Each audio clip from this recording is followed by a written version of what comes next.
Without having seen the Sistine Chapel, one can form no appreciable idea of what one man is capable of achieving. So, can just one guy make an amazing video game? Well, when you're using Godot, you're not really by yourself. First, lots of people make Godot. But also, the previous Phottix TV video about Godot was fairly popular. So much so that some people even started making suggestions. Like, duh, I forgot to remove pass from the ready function. I'm surprised it worked like that. The point is that even though this is technically a solo project, I'm not alone. How does that paradox work? Well, the Godot community is very active and supportive, especially here, now that there's an audience. Even the Game Dev Journey YouTube channel mentioned this project. That means I have to put on a good show. So I wondered, what happens next? There is a lot of coding that needs to be done, yet that's a bit boring to watch. Also, I'll need to improve my Godot expertise before I can be an educator. It's important to remember, this is not a tutorial. This is just a video from a guy who's trying to understand tutorials. So I decided to go with something more visually impressive. We're jumping straight to augmented reality. I want to see this tree is standing in the backyard. As the famous quote says, "He who plants a tree plants a hope." There's a great video about augmented reality and Godot. It's called Godot ARKit Introduction. Theoretically, everything I need to do is explained in that video. But wow, it's a bit technical. It's also a few years old. This is one of those situations where I'm not sure where's the problem. Is it my lack of understanding or is it the software? The truth is that it's a bit of both. Unfortunately, Godot 4.0 does not yet support ARKit. So, that created a problem. I would have to recreate the project from scratch. That's not so bad. For now, this is just about testing augmented reality. Using Godot 3.5, I was able to select the AR/VR camera and the AR/VR origin nodes. Those two need to be used together. This is also a sign of how my skills in Godot are improving. If you get the error, no main scene has ever been defined, select 1.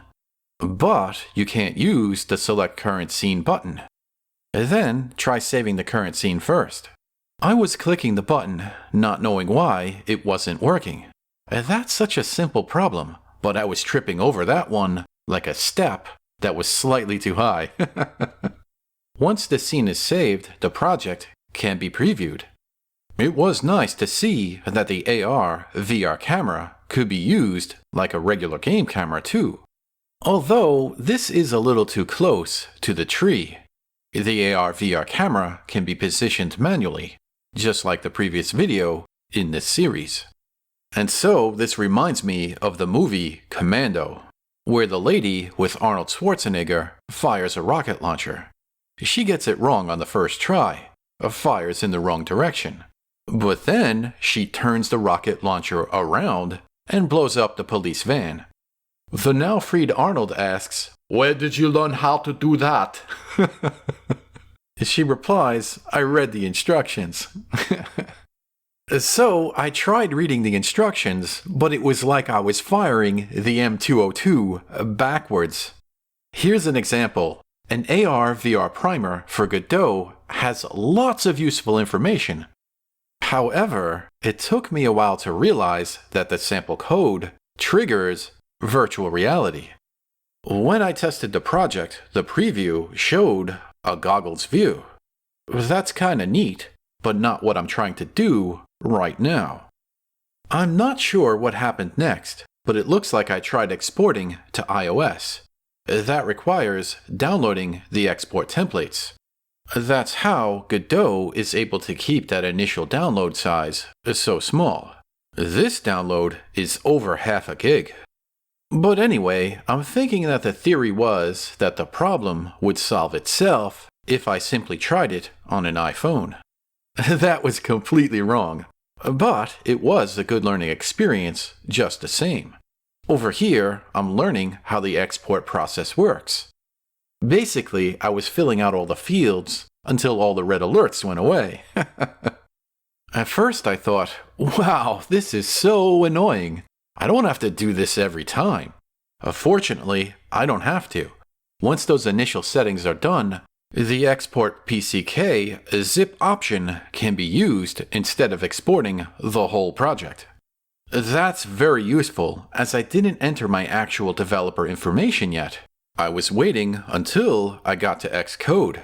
This is nice, as such changes won't be overwritten when using just the Export PCK zip option.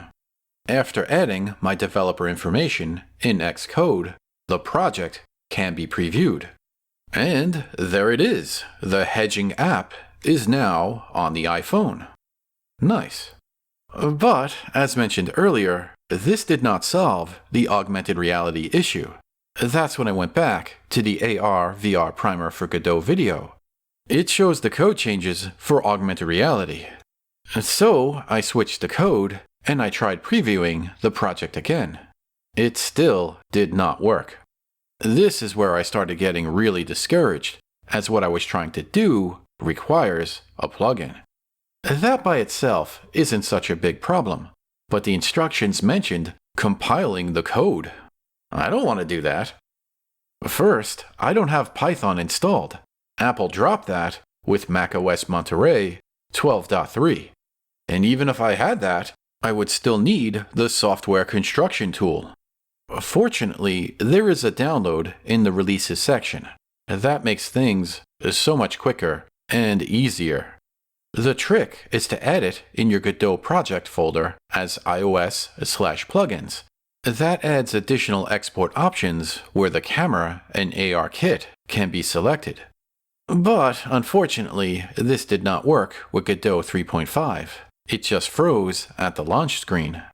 So I downgraded again to version 3.4.5. This was adding to the discouragement, as this started as a Godot 4.0 project, but it was now sliding 2 versions back. Patience and determination is important, as apparently this is a bug. A new issue was opened on the project, so apparently I'm helping with an open source project. Yay! It's not a huge contribution, but it's a start. Also, the plugin was updated to work with Godot 3.5. Nice. Now I understood what was wrong. With the plugins installed, I could finally plant that tree in the backyard. I pressed preview and... where's the tree? Oh, there it is. It's upside down for some reason. I made several attempts to fix this problem, but I wasn't sure what was wrong. I walked away from my desk, leaving the project running.